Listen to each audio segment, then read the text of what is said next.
근대 철학의 아버지 데카르트를 잘 아실 것입니다. 세상의 모든 것을 의심하라고 도전하면서 생각하고 있는 나의 존재는 의심할 수 없는 확실한 것이다 라고 했죠. 그래서 그의 유명한 말, 이게 이제 라틴어인데 코지토 에르고 섬이라고 하는 이 말인데, 나는 생각한다, 고로 존재한다 라고 하는 그런 말이죠. 예, 아마 여러분 한 번쯤은 들어봤을 것 같아요. 근대 철학으로부터 모든 것을 의심하고 확실하다고 생각했던 것들을 전부 다 의심하면서 무너집니다. 근데 오늘날까지 왔는데 결국은 오늘날 시대를 사람들이 뭐라고 얘기하냐면 불확실성의 시대. 아무것도 확실한 게 없다라고 하는 때까지 왔어요. 관념 속의 부정이나 의심, 옛날의 철학은 관념이나 이런 것들이었죠. 근데 이제는 눈에 보이는 것조차도 진짜인지 모르는 그런 시대까지 왔어요. 여기에 보이는 이 사진은 소니 월드 포토그래피 어워드에서 수상한 작품이에요. 독일 사진작가 보리스 엘닥센이 출품했던 사진입니다. 그래서 수상을 했어요. 근데 이 사진작가가 수상을 포기했습니다. 그 이유는 바로 이것이 AI로 만든 사진이기 때문에 그래요. 여러분 너무 사진 같지 않아요? 근데 이게 가짜란 얘기에 말하자면 뭐 완벽하게 가짜다. 어떤 방향에서는 또 뭐 다른 의견을 가질 수도 있겠지만 어쨌든 진짜 사진은 아니에요. AI로 만든 작품이 이제 어떻게 받아들일지 궁금해서 이 작품을 출품했다라고 해요. 이제 중요한 것은 이제 보이는 것, 또 듣는 것, 그렇죠? 이게 진짜인지 아닌지 알 수가 없는 불확실한 시대로 점점 들어간다는 거예요. 여러분들에게 크게 상관없어 보이는 이런 기술들이 얼마 안 있으면 우리 삶에 엄청난 영향을 미칠 것인데, 이 컴퓨터나 스마트폰도 그랬어요.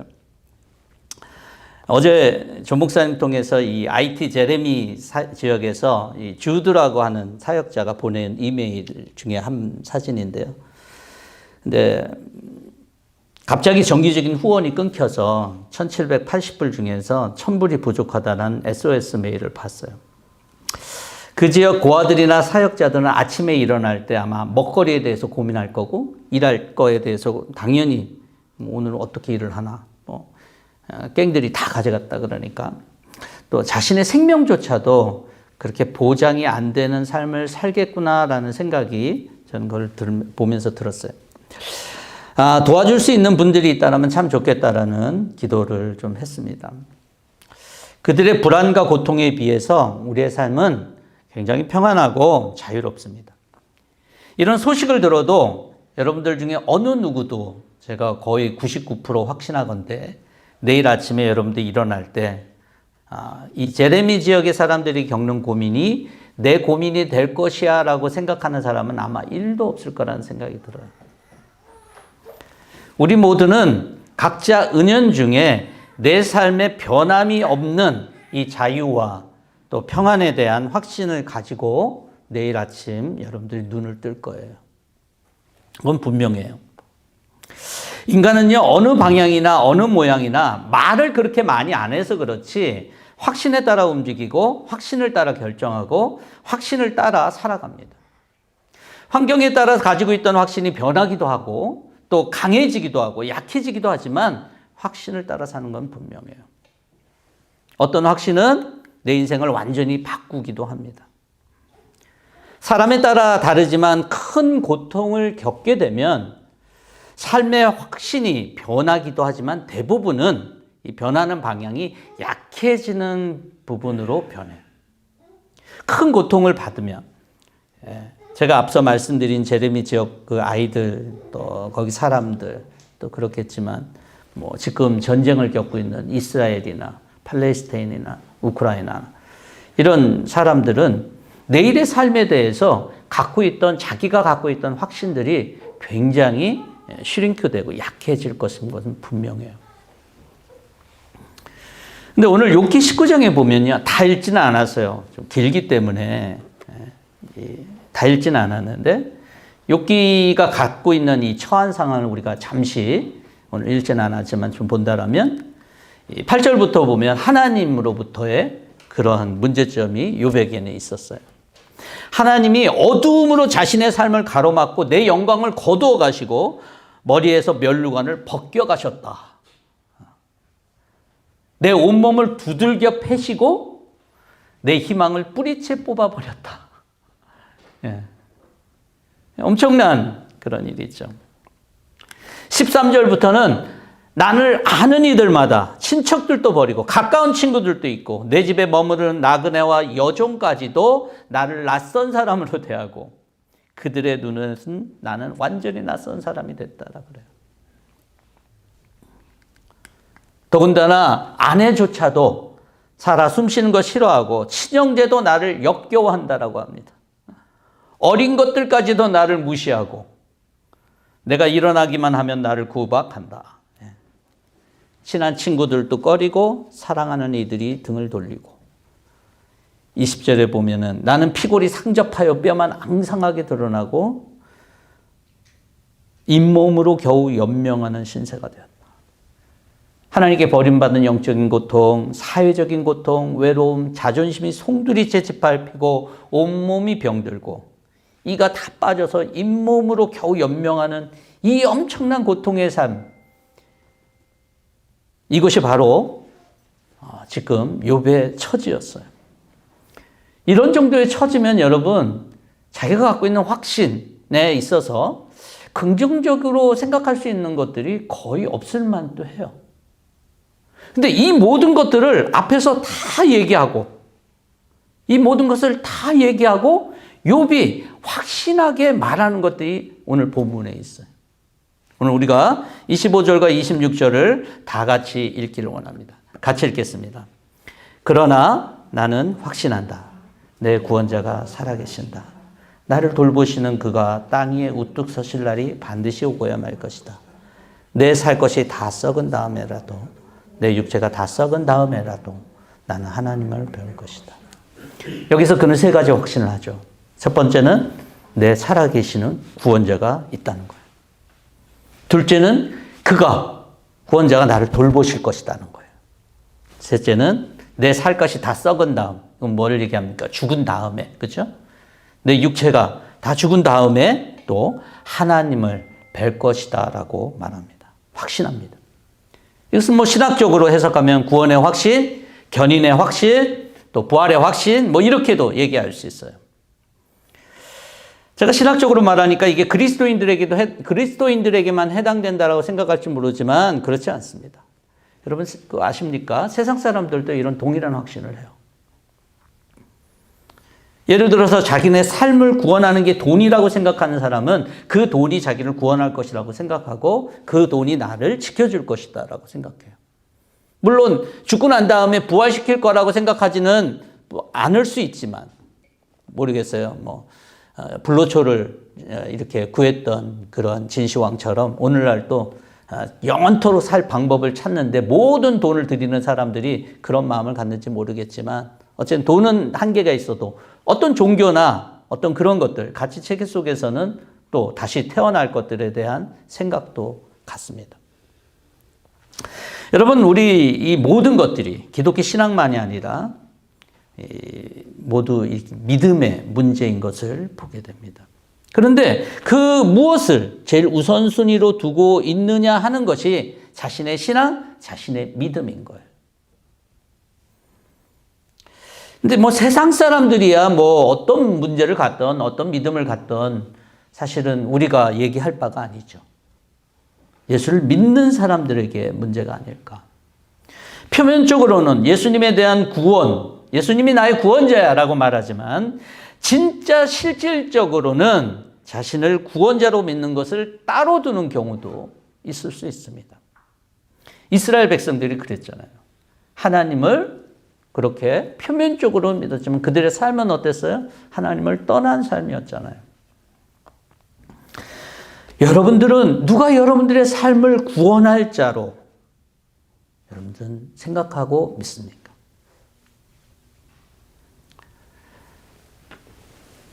예수 그리스도이십니까? 저는 그러기를 진심으로 바랍니다. 만약 예수 그리스도가 아니라면, 만약 그렇지 않다라면 여러분들이 생각하는 예수님은 많이 부족하신 분이신가요? 지난 2000년 동안 기독교 역사를 통해서 수없이 많은 사람들이 예수님이 자신의 삶을 구원으로 인도해 줄 줄로 믿고 그 삶을 예수님에게 헌신하고 맡긴 사람들이 굉장히 많습니다.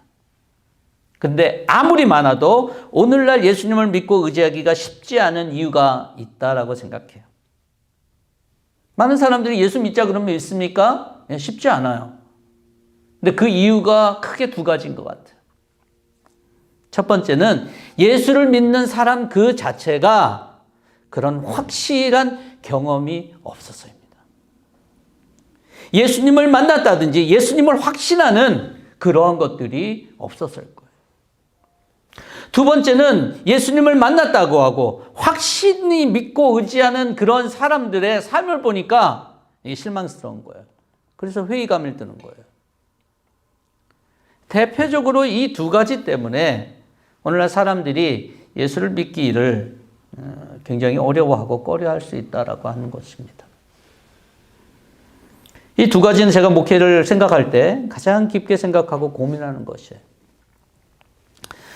여러분, 첫 번째 경우, 즉 나의 확신에 대한 경우는 기독교의 가르침은 분명합니다. 뭐냐? 말씀을 통해서 구원자이신 예수님을 만나게 된다라고 우리에게 강조하고 있어요. 말씀을 통해서.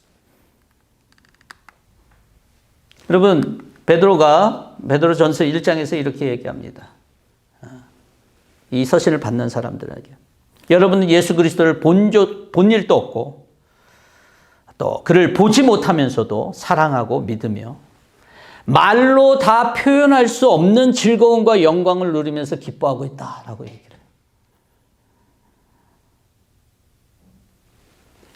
믿음의 목표 곧 여러분의 영혼의 구원을 받는 것이라고. 이 구원받는 것에 대한 이런 확실함이 그들에게 똑같아요. 예수님을 본 적도 없고 또 그를 보지도 못하면서도 믿고 사랑하고 그들은 확실한 가운데 거였어요.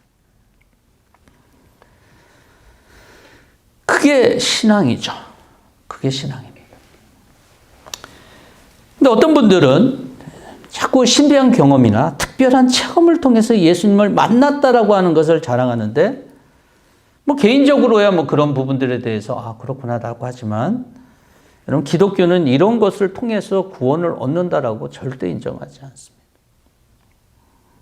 오직 말씀을 통해서 우리가 예수 그리스도를 만나는 거예요. 어떤 이런 신비한 경험이나 체험으로 하여금 체험이 우리를 잠깐 확신을 줄 수 있어요. 병을 고쳤다 뭐 이런 것.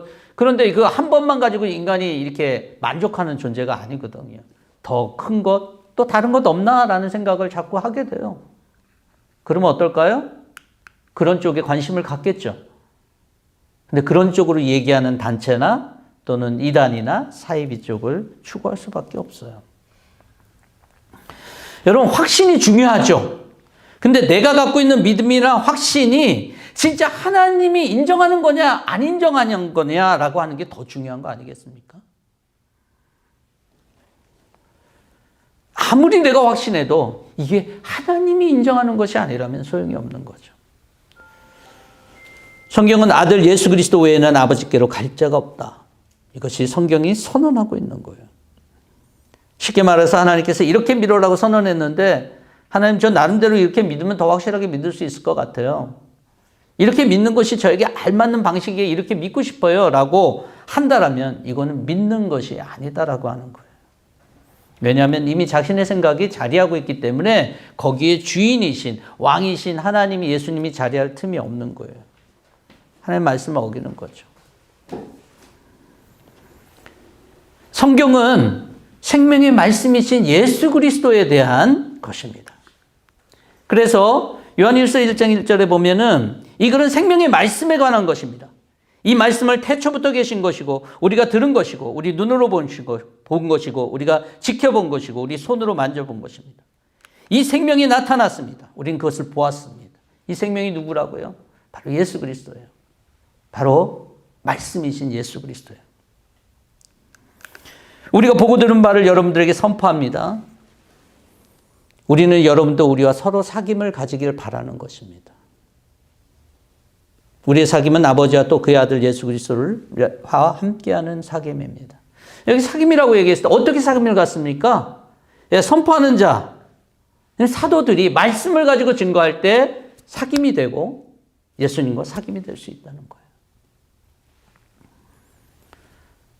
로마서 10장 8절에 보면은 하나님의 말씀이 내게 가까이 있다. 내 입에 있고 내 마음에 있다. 라는 말씀이 있어요. 이것은 우리가 전파하는 믿음의 말씀이다. 즉 말씀을 통해서 우리는 구원자이신 예수 그리스도를 확신할 수 있는 거예요. 내 말씀이 아닌 다른 것들을 통해서 우리가 구원자를 예수님으로 여기든 하나님으로 여기든 그것은 올바른 방법이 될 수도 없고 그것은 경고할 수도 없고 여러분들에게 그것을 확실한 하나님이 인정하는 확실한 것이 될 수 없다라고 하는 거예요. 여러분 신앙생활에서 말씀이 제일 중요하다라고 말하는 건 저만 그러지 않을 거예요. 여러분들도 어렴풋이 생각할 거예요. 근데 우리가 한번 생각해 봅시다. 일주일이 168시간이에요. 예배드린 이 시간 외에 얼마나 많은 시간을 구원의 주체가 되시는 예수님을 알기 위해서 우리가 말씀의 시간을 드리고 있냐는 거예요. 아니 나를 구원하신 분이 맞다라면 내 인생 전체에서 얼마만큼의 시간을 들여서 말씀을 통해서 예수님을 알아가는 시간을 가졌는지 우리가 한번 따져본다라면 부족하지 않을까요? 만약 그렇다면 말씀을 통해서 우리의 구원자로 다가오시는 예수님의 이 약속의 말씀이 잘못돼서 내게 이 확신이 생기지 않는 것이 아니라 말씀을 통해서 나아가지 않는 우리들 때문에 예수님을 만나지 않고 예수님을 확신하지 못하는 것 아니겠습니까? 인생에서 반드시 확신해야 돼. 내 인생이 끊어질 때까지 반드시 확신해야 될 제일 첫 번째가 있다라면 바로 구원자가 계시는데 우리의 구원자 예수 그리스도를 만나고 예수 그리스도를 아는 것이고 믿는 것인 줄 믿습니다. 저와 여러분들 오늘 살아가는 동안에 그것을 위해서 내 삶 속에서 진지하게 생각하고 여러분들이 결단하고 포기할 것들은 포기하고 더 해야 될 것들은 할 수 있는 그런 결심을 했으면 좋겠어요. 예수님을 한번 알았다고 예전에 있는 그 경험 속에서 여러분 그냥 아무것도 없이 견고해지고 변함없이 오토매틱으로 업데이트 되지는 않아요.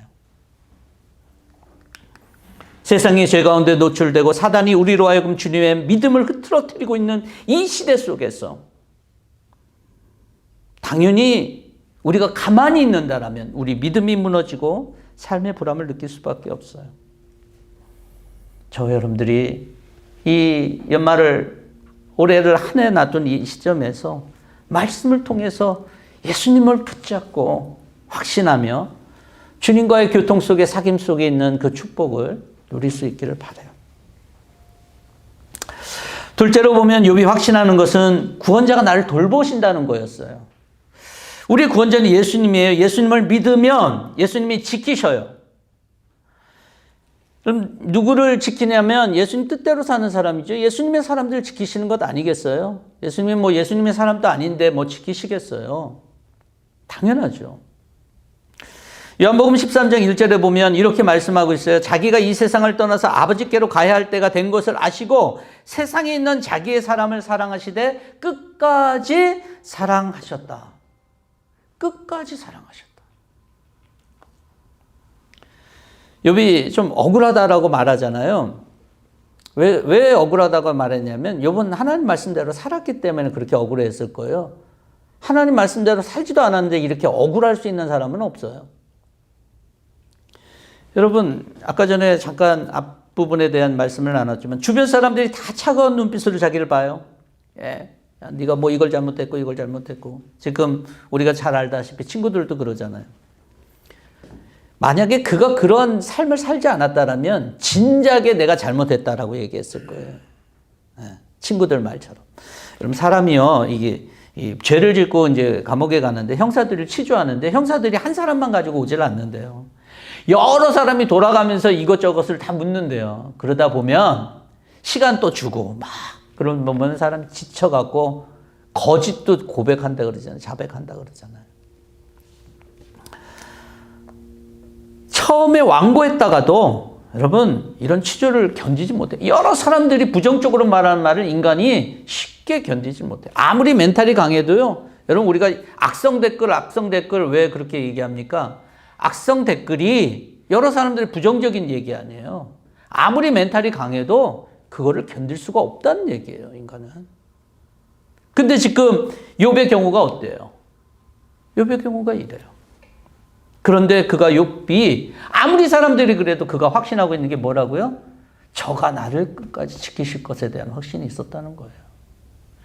예수님을 사랑하는 사람, 예수님의 사람들, 예수님이 끝까지 저를 지킬 거라고 하는 것이 여러분 그것은 자동적으로 들게 돼 있어요.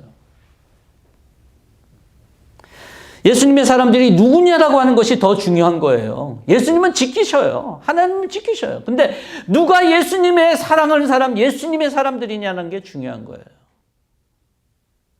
예수님의 뜻대로 사는 사람들이 예수님의 사람들이겠죠. 그런 사람들은 이 세상에서 예수님처럼 살 것입니다.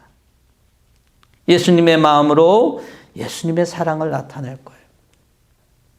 아까 말씀드린 대로 우리가 예수님처럼 살았다라면 과연 세상 사람들이 우리의 삶을 보고 기독교에 대한 확신을 얻었을까요? 저는 얻었을 거라고 봐요. 예수님처럼 살려고 하는 사람이 없으니까 확신을 못하는 거예요. 저와 여러분들이 예수님처럼 살아야 된다는 말이 도덕적으로 탁월함을 얘기하는 게 아니에요.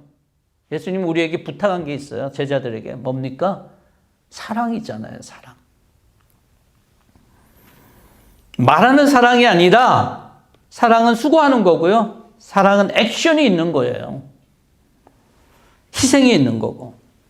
우리 교회에 제가 왔을 때 참 감사하게 생각하는 건 우리 교회 예수님의 사랑 드러내기 위해서 정말 열심히 노력하는 교회구나라고 하는 거였어요.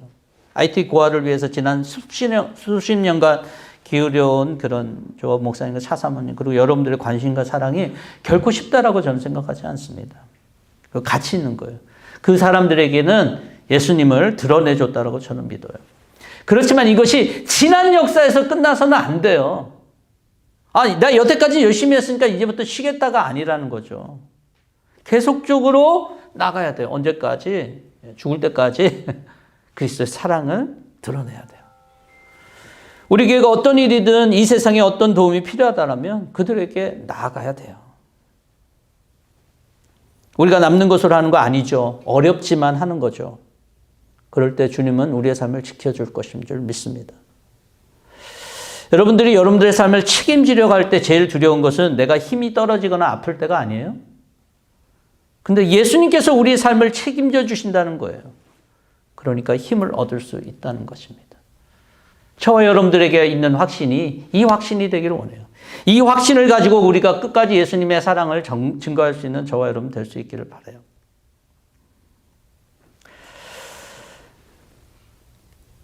세 번째로 보면 욥의 확신은 자신의 몸이 죽은 후에 부활에 대한 확신이었어요. 내 살갗이 다 썩은 다음에라도 내 육체가 다 썩은 다음에라도 나는 하나님을 배울 것이다.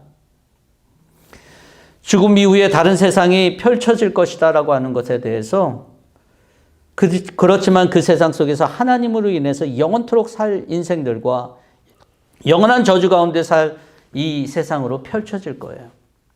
아무것도 아닌, 죽으면 아무것도 아닌 nothing이 아닙니다.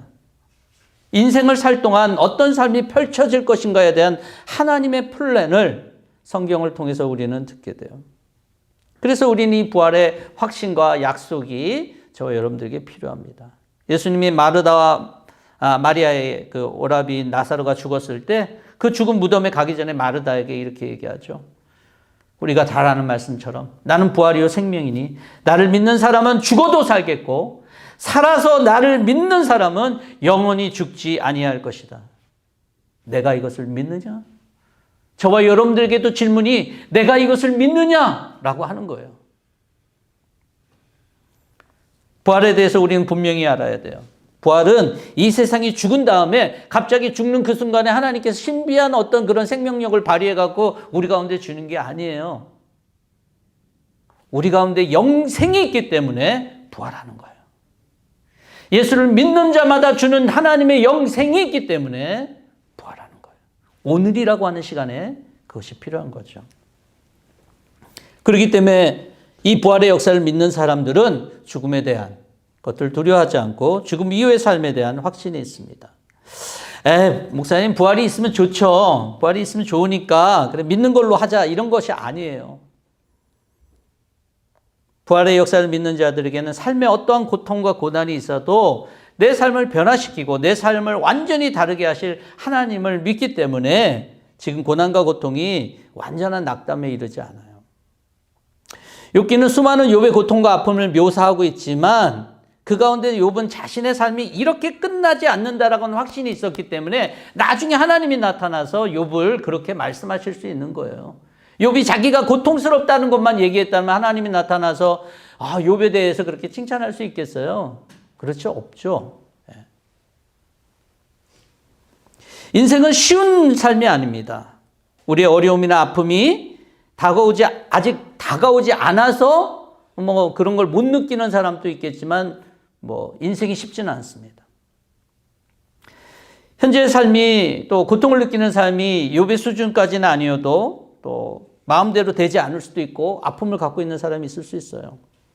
그렇지만 예수를 믿는 자에게 있는 이 확신은 정말 가치로운 것입니다. 우리 인생에서 예수님을 얻어준 이 생명, 육신의 몸을 벗고 부활의 생명으로 하나님 앞에 서게 될 이 부활의 생명으로 하나님을 만나는 이 영광스러운 저와 여러분들에게 펼쳐지는 삶을 여러분들이 가치 없다라고 생각하지 않고 정말 소중한 것으로 확신할 수 있기를 바랍니다. 인생을 살면서 확신을 요구하거나 확신을 한다는 것이 많은 시간에 요구되거나 그렇지 않아요. 당신은 확신합니까? 또는 내가 확신해야 되는 게 뭐지? 이렇게 생각하면서 사는 사람이 얼마나 있겠어요? 그런 순간도 그렇게 많지 않고.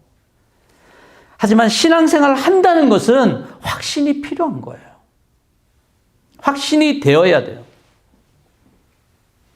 그것은 바로 예수 그리스도가 여러분들의 유일무이한 구원자라는 사실과 그냥 들어서 인정한서가 아니라 말씀 속에서 완전히 확신케 되는 구원자로서 예수 그리스도를 믿을 수 있는 그 사건이 있어야 돼요. 그래서 여러분들이 말씀에서 깊이 들어갔으면 좋겠어요. 저는 그 말씀과 씨름하고 그 말씀을 믿을 수 있도록 여러분들이 파고 그렇게 드는데 도움을 주기 위해서 이 자리에 있다고 봐요. 또 저의 사역은 그렇게 돼야 될 거예요. 그렇지만 제가 여러분을 구원해 주거나 보증하는 거 아닙니다. 그리스도를 믿는 자에게는 주님이 하시는 거지 사람이 하는 게 아니에요. 여러분 주님 우리를 지키실 것입니다. 하나님의 사람들 지키실 것입니다. 우린 끝까지 사랑함으로 이 땅 가운데서 주님의 사람들로서의 삶을 살고 이 생명이 하나님이 우리에게 주신 이 생명이 부활의 생명으로 하나님 앞에 서게 될 때 아무런 문제가 되지 않은 부활의 생명으로 예수 그리스도를 믿는 자들에게 주신 것임을 우리가 감사하고 확신 가운데 살아갈 수 있는 저와 여러분 될 수 있기를 주님의 이름으로 축원합니다.